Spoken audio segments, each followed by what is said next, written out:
Someone you know is silently breaking. Akala mo lang okay siya kasi nga sikat siya.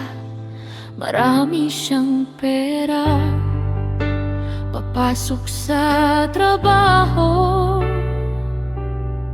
nakangiti pa rin sa harap ng tao, pero deep inside she's breaking. She wished to have vanished. Wala siyang makausap para sabihin problema niya. Hindi madali humingi ng tulong, mahal ang therapy.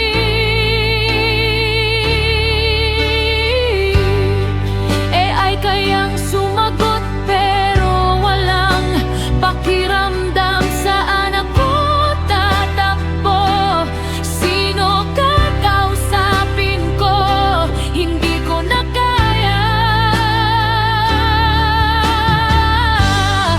At ang pag-amin na naraka, nakakatakot, nakakahiya. Kanino ako magtitiwala? Ang kailangan ko makausap yun, mga na-experience na din nito. At paano sila nakasurvive.